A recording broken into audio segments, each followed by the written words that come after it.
翻嚟烽火台時間啦！嗱，近日政府咧去到立法會咧，同跟進委員會咧介紹到啦，有9幅嘅土地啦，係臨時咧會用嚟做停車場啊、新能源嘅充電站啊，同埋體育設施等等嘅臨時用途啦。其中呢一個氹仔嘅 BT7同埋南華湖 C8兩幅嘅閒置土地啦，會改建咧做一啲叫自由波地啊。咁除咗做自由波地之外啦，亦都係有意咧係俾附近嘅學校啦用嚟上體育堂等等啦。係啦，施麗君點睇？嗱，9幅嘅閒置土地，啱啱提到停車場等等嘅用途。嗱，其實澳門其實我哋有叫做總體規劃㗎啦嚇。咁其實攞呢啲咁嘅臨時土地攞出嚟用嘅時候，同我哋個規劃方面可以點配合咧？其實睇翻政府提供嘅一啲數據啊，咁直至去年年中為止咧，其實特區政府咧總共收回93幅嘅國有土地，咁涉及係72萬平方米，當中係有19.4萬平方米已經使用，約佔總體嘅27%。咁即係大部分已收回嘅國有土地咧，其實係長期閒置嘅。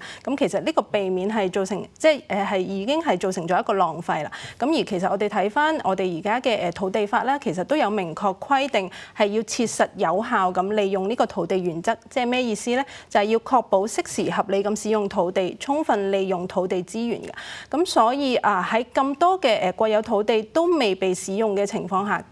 即使而家係提出一個臨時用途，其實在於我角度，我覺得就好過冇啦，即係好過係笪地就咁空置喺度嘅。咁但係我哋講究竟呢個臨時究竟係臨時到幾時咧？因為其實之前都有出現過有啲土地係作為臨時土地用途，係作為某種性質嘅。咁但係當政府話要收翻用嚟做其他嘅用途嘅時候，咁市民可能反響會比較大。咁所以其實在於呢個臨時嘅一個定義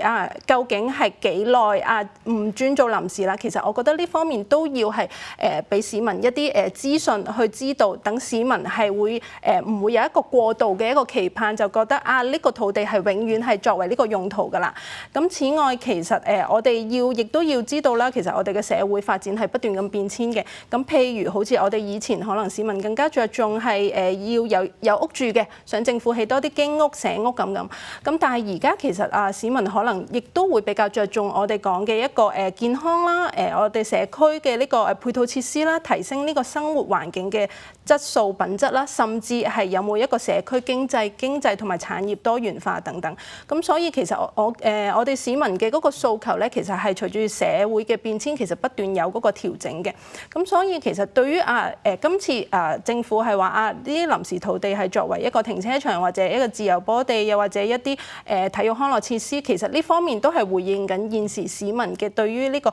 泊車欄同埋呢個體育休閒設施嘅一個需求嘅。咁但係長遠而言就於嗰塊土地究竟係咪持續都係要做呢個性質用途嘅一個作用咧？咁其實政府方面其實應該係設立有一個機制，就係作為一個調查市民究竟對於嗰啲用地究竟個訴求係點樣，而呢個嘅一個機制其實係應該係持續不斷咁進行嘅。因為我哋講對於土地嘅使用嗰個其實會係因應市民附近該區嘅市民嘅訴求啦，甚至我哋澳門經濟發展嘅需求啦，甚至係境內境外嘅區域聯動咧，而有所呢個變遷嘅。咁所以其實政府除咗係今次嘅9幅閒置土地係有個臨時用途之外，其實長遠而言呢啲土地點樣去臨時使用講嘅一個諮詢嘅一個機制，甚至係臨時使用嘅呢個期間等等方面，其實都要有一個系統嘅一個規劃先得嘅。咁我諗你提到呢個問題，其實都即係叫坊間都有個笑話啦，就係即係話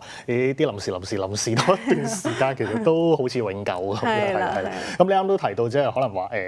即係叫做政府可唔可以有啲即係機制啊，或者係啲制度方面係即係可能話翻俾市民聽，呢笪土地嘅臨時用途到底係用幾耐啊？又或者係一啲佢之後會唔會轉永久等等嘅一啲呢啲情況，其實而家見到個法律，即係我哋講緊總體規劃啦，或者而家土地法方面，喺呢一方面即係可能規範翻政府諮詢市民嗰樣嘢，呢個機制方面其實會優化空間。其實我覺得即係我哋講嘅機制法律，其實永遠都係有優化改善嘅空間嘅。咁其實會留意到我哋政府而家係其實對於一啲重大嘅政策啦，好多方面其實都有一個諮詢嘅，包括係透過諮詢委員會社團或者一啲公眾諮詢等等嘅。咁譬如所以對於尤其是我哋講對於呢個土地使用啊，澳門市民亦都係特別緊張嘅，因為澳門土地資源有限啊嘛。咁所以除咗呢啲方面嘅，譬如我哋講嘅係向學校去諮詢了解，尤其是譬如啲土地係喺學校附近嘅，咁向學校去了解佢哋有冇關於呢個土地使用嘅呢方面嘅一啲訴求啊，甚至我哋開放俾市民大眾嘅，譬如我哋講嘅除咗一啲公眾嘅諮詢會，或者我哋講嘅可唔可以透過一啲網上嘅持續嘅一個諮詢嘅開放俾公眾嘅呢個渠道平台，其實我認為都係有呢個優化改善嘅空間嘅。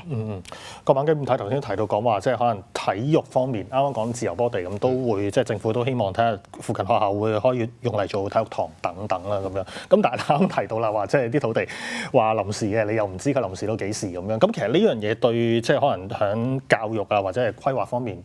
會唔會係即係好唔好咧？其實？嗱，其實我哋所有嘅土地都係一個珍貴嘅資源，特區政府一個叫財政嘅收入。咁其實我哋應該要好好利用呢個所謂叫土地資源去發展城市。咁喺而家方面咧，我見唔到有任何嘅機制咧，可以好清晰話俾市民聽，或者係俾企業甚至唔同嘅社團知道未來呢啲土地嘅用途係乜嘢。我哋只係知道頭先好似阿施小姐講咗有93幅收回嘅國有土地，其實呢啲土地咧個成本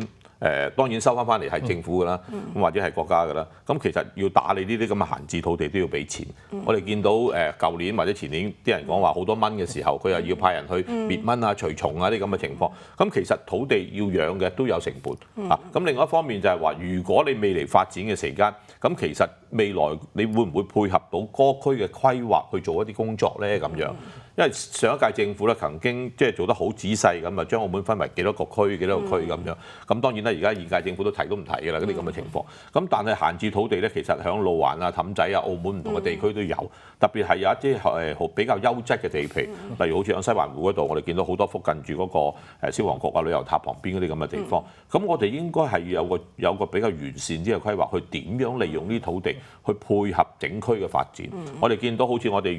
除夕，我哋有一個倒數同埋大型活動就喺嗰區啦。咁而家喺嗰區淨係得呢幅地可以用得，咁其他啲地咧可唔可以配合到呢啲大型活動去促進啲經濟咧？咁樣咁你又有啲其他設施先得㗎。例如開啲夜晚嘅夜間經濟區，咁你喺嗰度可以玩大型活動，呢度又可以消費，咁呢啲先係可以幫到澳門居民或者商戶做多啲工作。咁你話自由波地嗰啲咧，其實我又反而建議翻政府咧，你真係要統計下其實個實際使用量去到邊度。因為咧，我見到而家喺加勒比大橋嘅中間下邊嗰度咧，即係舊嘅巴士停泊區咧，咁而家就做緊應該係2個自由波地嘅，咁佢有少少看台啊，有一個叫做起好咗嘅一個屋喺度，咁呢個可能係俾啲管理員啊同埋啲公廁嗰啲咁嘅情況。咁喺嗰個地區咧，其實有少少問題，因為點解咧？比較遠第一樣嘢，第二樣嘢咧就落雨啊曬嘅時候咧，其實你用嘅空間唔太多啊。如果你話真係皮膚白嘅，我行喺度曬咁，已經黑曬翻過嚟，咁點搞咧？咁樣咁同埋一啲泊車嘅問題。咁所以我哋話要自由波地咧，其實我哋覺得有啲嘢咧，我哋都要配合翻一個使用者。你例如喺嗰附近有冇學校喺度？我哋有冇一啲閒置土地喺度？咁我哋開一啲叫自由波地或者體育運動設施嘅場所，能夠配合到呢啲暫時未有咁好充足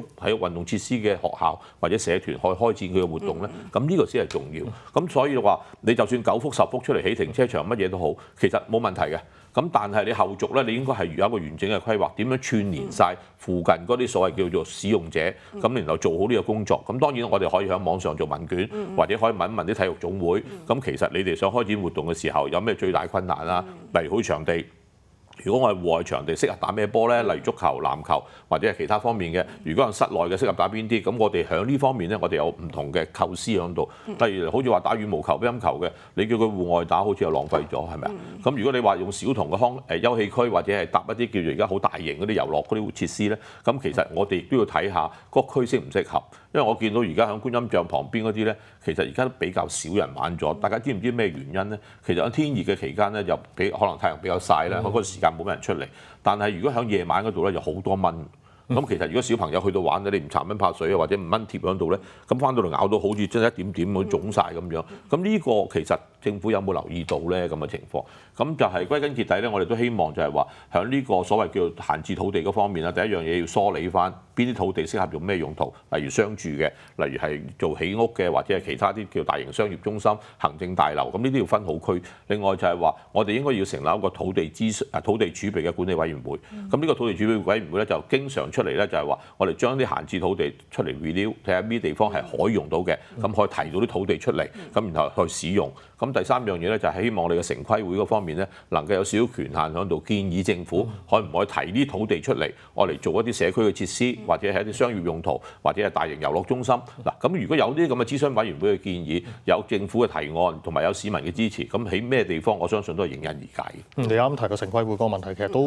有個問題嘅，就係因為啱啱都提到話，其實都收咗90幾幅，即係好多嘅閒置土地啦咁樣。咁但係其實睇翻即係可能過去公佈嘅一啲消息啦，你啱提到有啲即係可能優質嘅，係啦，好大塊，而家講話可以起停車場啊，起球場啊等等咁樣係啦。咁但係始終可能有啲閒置土地可能分過啲舊區，即係可能係啦，即係大家知可能汕頭啊、內港等等一帶啲舊區咁，有啲閒置土地，佢又唔係好大嘅，一幅咁樣，可能幾間舊屋咁樣夾住咁樣一塊咁樣。咁其實呢一啲土地嚟講，會唔會係規劃上有啲難度咧？嗱，我又覺得有啲嘢咧係要可以解決嘅，唔好話佢難，但係我哋一定要有方法點樣去諗。例如我哋可唔可以用換地嘅方式，去將呢啲細幅嘅土地可以同隔離嗰啲串埋一齊，然後俾佢我嚟做一個起建翻一個大廈或者其他中心。咁呢啲土地勾咗出嚟之後咧，我就可能有其他地可以換。咁呢個咧其實對城市發展啊或者規劃咧係有好大幫助。咁所以我哋要攞地出嚟嘅時候咧，當然城規會有好大嘅建議權啦。咁其實